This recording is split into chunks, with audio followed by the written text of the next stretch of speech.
안녕하세요. 오늘은 일론 머스크가 다음 목표로 보고 있다는 분야 AI 인프라를 깊이 있게 정리해드리겠습니다. AI 하면 엔비디아만 사면 끝나는 게임처럼 보이지만 실제로는 그렇지 않습니다. AI 인프라는 GPU뿐만이 아니라 전력, 냉각, 메모리, 네트워크, 패키징까지 5개 층이 함께 움직이는 거대한 산업입니다. 오늘 영상 한 편이면 AI 인프라 산업의 전체 구조, 7개 핵심 종목, 심층 분석, 밸류에이션 비교, 그리고 5대 리스크까지 모두 정리하실 수 있습니다. 먼저 AI 인프라가 정확히 무엇인지부터 짚어보겠습니다. 엔비디아 최고 경영자 젠슨 왕은 GTC 2025 키노트에서 AI 인프라를 AI 공장, 영어로 AI 팩토리라고 불렀습니다. 기존 제조 공장이 철강, 전기, 기계, 물류를 필요로 하듯이 AI 공장은 GPU, HBM 메모리, 서버, 네트워크, 데이터 센터, 전력, 냉각, 클라우드 운영 체계까지 모두 필요합니다. GPU 한 종목만 보지 말고 5층짜리 거대한 공장 전체를 봐야 한다는 뜻입니다. 기존 데이터 센터와 AI 데이터 센터는 본질적으로 다릅니다. 기존은 웹 서비스,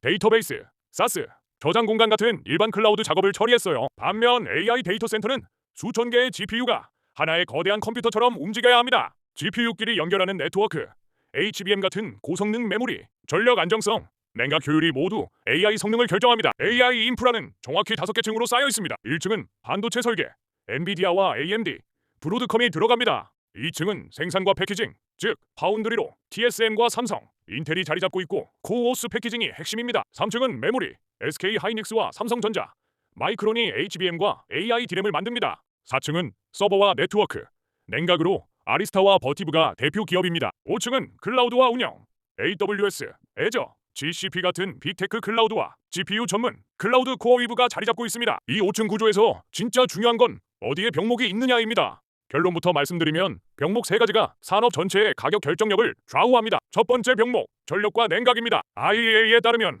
데이터 센터 전력 수요는 AI 중심으로 50%나 증가하고 있습니다. 2030년에는 2025년에 거의 2배 수준에 달합니다. 좋은 데이터 센터의 기준이 바뀌고 있어요.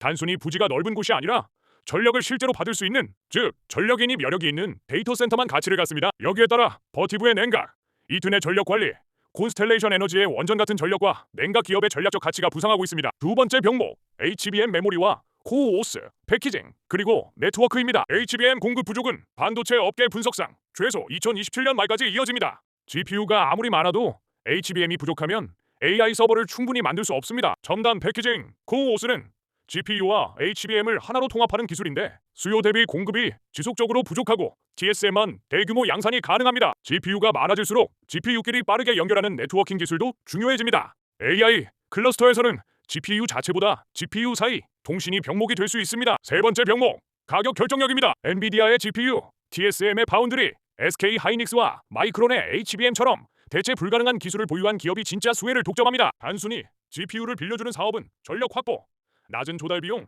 높은 활용률이 모두 충족되지 않으면 수익성이 보장되지 않습니다. 이제 이 병목 위에 누가 올라타 있는지 7개 핵심 종목을 한 종목씩 깊이 있게 분석해 보겠습니다. 첫 번째 종목, 엔비디아입니다. 밸류체인 1층 반도체 설계의 절대 강자입니다. 사업 모델은 AI 학습과 추론용 GPU, 자율주행, 로보틱스, 게이밍 반도체 설계입니다. 단순히 칩만 파는 게 아니라 풀스택 전략을 씁니다. 칩, 네트워킹, 소프트웨어를 모두 자체 보유합니다.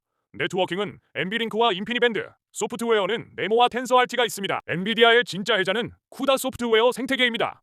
개발자 400만 명 이상이 쿠다 기반으로 AI 소프트웨어를 구축하고 있어 다른 칩으로 갈아타는 비용이 극단적으로 높습니다. 실적은 가히 압도적입니다. 회계연도 2026년 연간 매출 약 2,049억 달러, 우리 돈 약 266조 원. 이 중 데이터 센터 매출이 1,937억 달러로 전체의 94.5%를 차지합니다. 전년 대비 73% 성장이라는 어마어마한 숫자입니다. 데이터 센터 시장 점유율은 80% 이상으로 추정됩니다. 블랙웰 아키텍처 기반 차세대 GPU는 출시 첫 해에 역대 가장 빠른 제품 램프업을 달성했습니다. 수요가 공급을 초과해 로이터 보도에 따르면 출시 직후부터 공급 부족이 시작됐습니다. 리스크는 3가지입니다.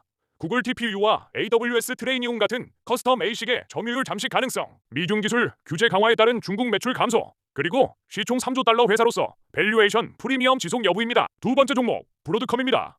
1층 반도체 설계와 4층 네트워킹을 동시에 합니다. 사업 모델은 3가지 축입니다.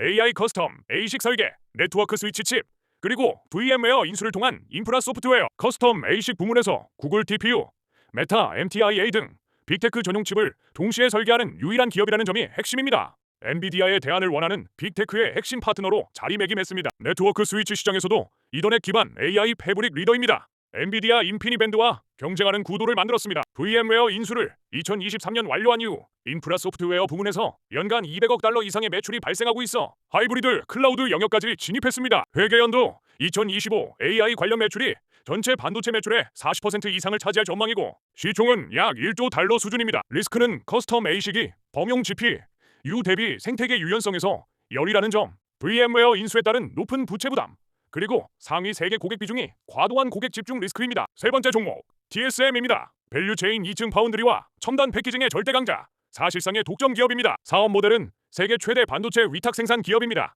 엔비디아, AMD, 애플, 브로드컴 같은 팹리스 기업의 칩을 모두 TSM이 만듭니다. 3나노미터, 2나노미터 첨단 공정과 고오스, 첨단 패키징 기술에서 독보적 지위를 보유합니다. 고오스는 칩 온 웨이퍼 온 서브스트레이트의 약자로 GPU와 HBM을 하나로 통합하는 패키징 기술입니다. AI GPU 제조의 핵심 공정이고 TSM만 대규모 양산이 가능합니다. 실적은 2025년 1분기 매출 258억 달러, 우리 돈 33.5조 원으로 전년 대비 35.3% 성장했습니다. AI 관련 매출이 전체의 59%를 차지하며 성장을 견인하고 있습니다. 5나노미터 이하 첨단 공정에서 글로벌 점유율 90% 이상으로 사실상 독점 상태입니다. 연간 캐펙스 380억에서 420억 달러를 투자하며 첨단 공정과 고오스, 캐파를 확장 중입니다. 지정학적 리스크 분산을 위해 미국 애리조나의 공장을 확장 중이고 일본 쿠마모토 공장도 가동을 시작했습니다. 리스크는 첫째 대만 해협, 지정학 리스크가 가장 크고 둘째 첨단 공정, 캐펙스 부담 증가, 셋째 미국과 일본 공장의 높은 운영 비용, 넷째 애플과 엔비디아 같은 특정 고객 집중도가 부담입니다. 다만 시총 9천억 달러의 포워드,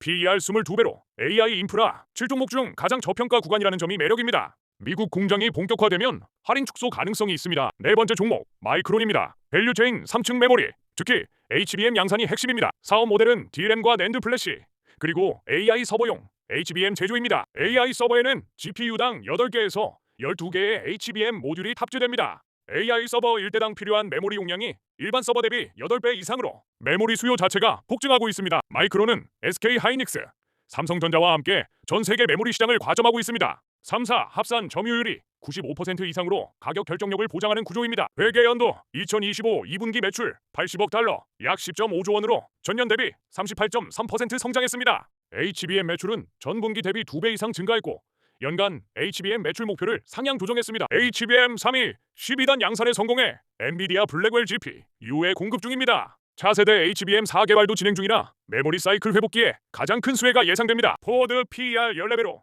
AI 인프라 7종목 중 가장 낮은 밸류에이션입니다. 메모리 사이클 할인이 반영된 결과인데 HBM 매출 비중이 지속 확대되면 재평가 가능성이 큽니다. 리스크는 전통적인 메모리 사이클 변동성, HBM 기술에서 SK 하이닉스 대비 후발 진입 부담, 그리고 캐펙스 증가에 따른 잉여현금 흐름 압박입니다. 다섯 번째 종목 아리스타입니다.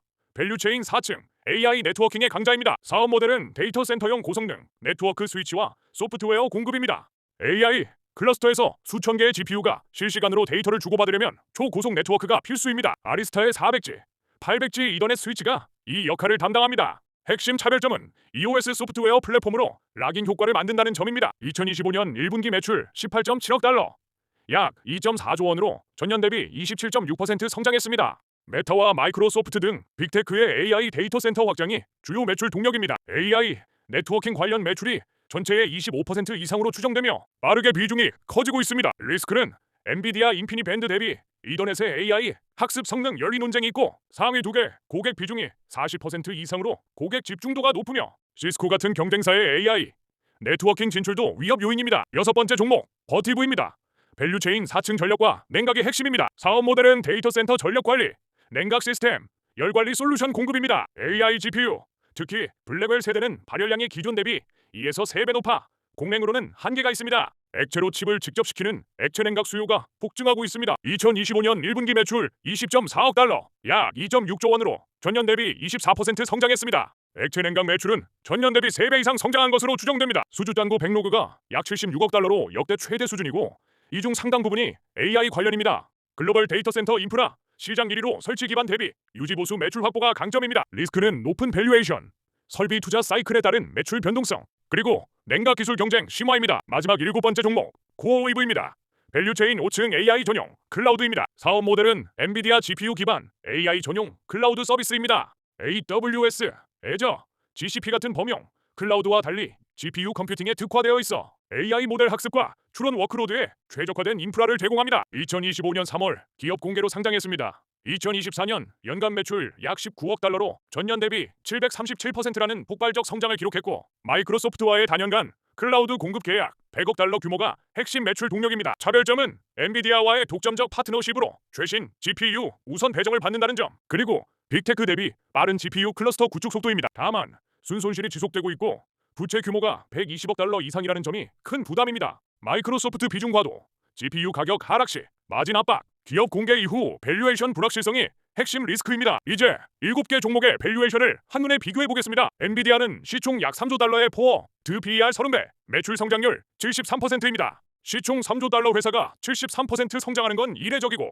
배그 비율로 보면 0.4배 수준으로 합리적 범위입니다. 브로드컴은 시총 1조 달러에 PER 32배, 성장률 44%, TSM은 시총 9천억 달러에 PER 22배, 성장률 35%로 7종목 중 가장 저평가 구간입니다. 마이크론은 PER 14배로 가장 낮은데 메모리 사이클 할인이 반영된 결과입니다. HBM 매출 비중 확대로 재평가 여지가 큽니다. 아리스타는 PER 38배, 버티브는 35배로 둘 다 성장 프리미엄이 반영된 상태입니다. 코어 위브는 적자 기업이라 전통적 밸류에이션 잣대 적용이 어려워 부채와 고객 집중도를 감안하면 투기적 성격이 강합니다. 이제 종합 매력도를 정리해 보겠습니다. 병목 지배력, 가격 결정력, 밸류에이션 부담을 모두 고려한 평가입니다. 최상 등급은 엔비디아와 TSM, 둘 다 대체 불가능한 핵심 기술을 보유했고 가격 결정력이 최상 수준입니다. 높은 등급은 마이크론과 브로드컴, 마이크론은 HBM 직접 수혜, 브로드컴은 커스텀 ASIC 시장의 유일한 메이저 플레이어입니다. 중간 등급은 아리스타와 버티브, 코어 위브는 투기적 등급입니다. 시나리오별로 보면 AI 에이전트 보급 가속과 빅테크 캐펙스 증가가 지속되는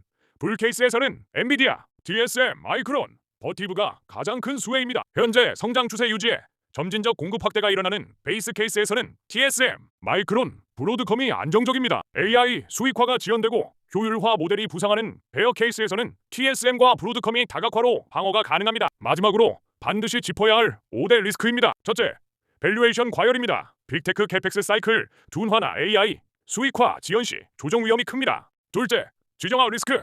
TSM이 글로벌 첨단 반도체 90% 이상을 대만에서 만드는 것이 가장 큰 위험입니다. 셋째, 전력과 환경 규제 강화. 넷째, 딥시크처럼 효율적 AI 모델 등장으로 인한 효율화 패러다임. 다섯째, 2027년 이후 HBM과 코어오스의 공급 과잉 전환 가능성도 점검 대상입니다. 결론은 단순합니다. AI가 좋다가 아니라 누가 병목을 쥐고 있고 누가 투자비를 회수할 수 있느냐를 봐야 하는 산업입니다. 포트폴리오 구성 원칙은 세 가지입니다. 첫째, 대체 불가능한 기술을 가진 기업. 둘째, 공급 병목에서 가격 결정력을 가진 기업. 셋째, 밸류에이션 부담이 상대적으로 낮은 기업. 이 세 가지를 모두 충족하는 핵심 종목은 엔비디아, TSM, 마이크론, 브로드컴 4종목입니다. 4종목을 중심으로 비중을 두고 아리스타와 버티브는 보조, 코어 위브는 소액 분산 정도가 합리적입니다. 한 번에 몰지 말고 분할 매수로 천천히 모으시고 시장 상황과 분기 실적을 보며 비중을 조절해 가시기 바랍니다. 오늘 영상이 도움이 되셨다면 좋아요와 구독으로 응원 부탁드리고 다음 영상에서 더 알찬 내용으로 찾아뵙겠습니다. 감사합니다.